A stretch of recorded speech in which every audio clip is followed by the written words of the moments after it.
True or false? Blood is thicker than water. Sharon Horne-Ellstrom here. I call these vampire kits. Back in 2017, I had some health challenges, and so I learned from a healthcare provider and a specialist that if you knew your blood type, you could do things and eat things and impact your diet, which therefore impacts your health by knowing your blood type. So I made all the people I love and care about, my mom's isn't here, but take a blood test, and we did this, what I called vampire testing.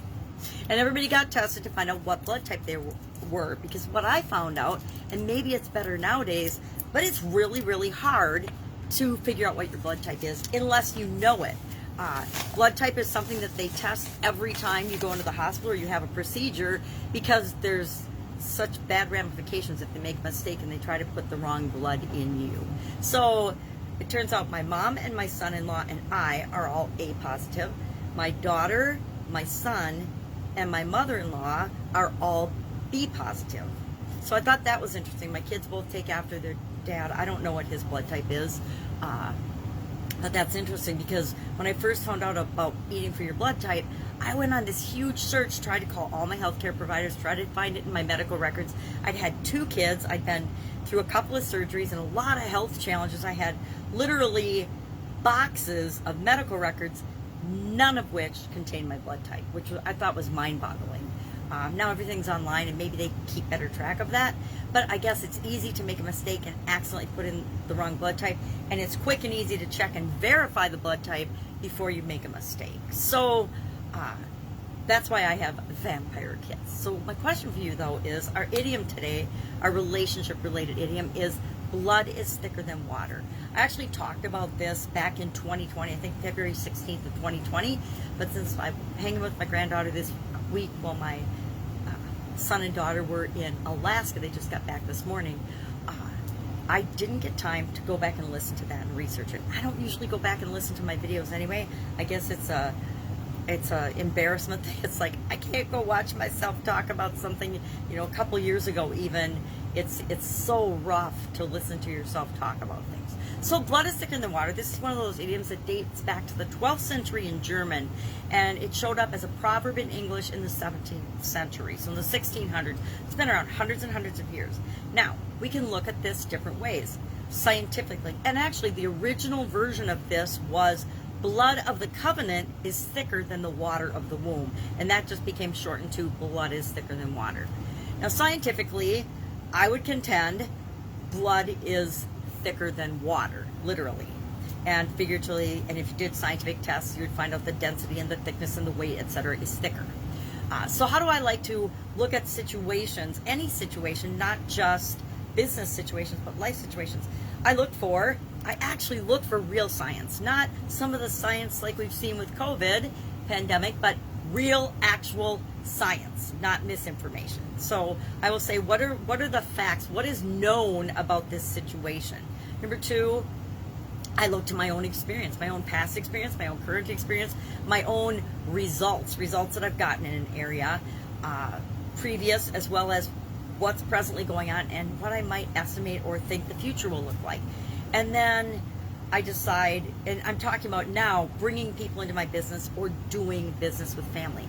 I have got a mixed bag of experience and results and evidence that I can use to prove both true and false, that going into business with family, blood relatives, or friends or close acquaintances, but blood relatives is what we're talking about here, versus other people, it's a mixed bag. I've had and gained some of the best experience and had some of the best relationships and the best business results working with some members of the family and relatives, and I've also had some of my worst experiences, biggest nightmares, things I could never have even imagined happen from being in business with family members. So for me, the jury's still out as to whether I would, and it depends on the family member, it depends on their experience, it depends on the business venture, it depends on so many variables, just like anything else.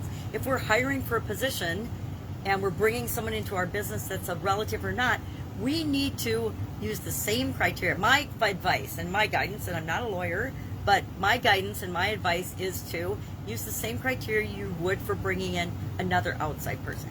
Now, they might get bonus points for their ability to get along in the relationship with you but they also should come with the desire to work, the desire to learn the skills and abilities and to perform that you would expect from any other person, right? That you're bringing into your business. So treat them like any other business relationship and business deal that you, or business person that you would evaluate bringing into your company. My second one, and this would be legal advice and it came directly from my lawyer, is get it in writing. Get it in writing, get it in writing, get it in writing. Sit down up front and establish what the relationship is going to be. And this is true for different people that you bring into your organization too. We have confidentiality agreements that we have people sign depending on the business that we're involved in before we disclose confidential information to them. The same should be true with whether they're a blood relative or not. So get it in writing, use contracts, sit down and share expectations up front. Be very clear and agree on what the relationship is going to be like. And it's just, I do that with everybody that I bring into my business, but I will especially do it with people that I'm in a close relationship with, that I'm related to. And finally, continuously communicate and give feedback to one another throughout the business relationship if you want to keep it strong and solid and not have a falling out. It doesn't mean you're not going to have a falling out. It can still happen. People change, things change. It's just like marriages. You get married. I don't think anyone gets married thinking that they're going to get divorced. I don't think anyone goes into a business relationship thinking that it's not going to work out.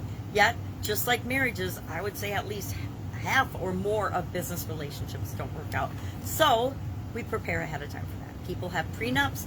People have contracts for their businesses. So love to know your experience with this particular idiom, blood is thicker than water. Have you been in business with family before? Like I said, I've had some great ones and I've had some really, really sad, pathetic experiences that I would never wish on my worst enemy.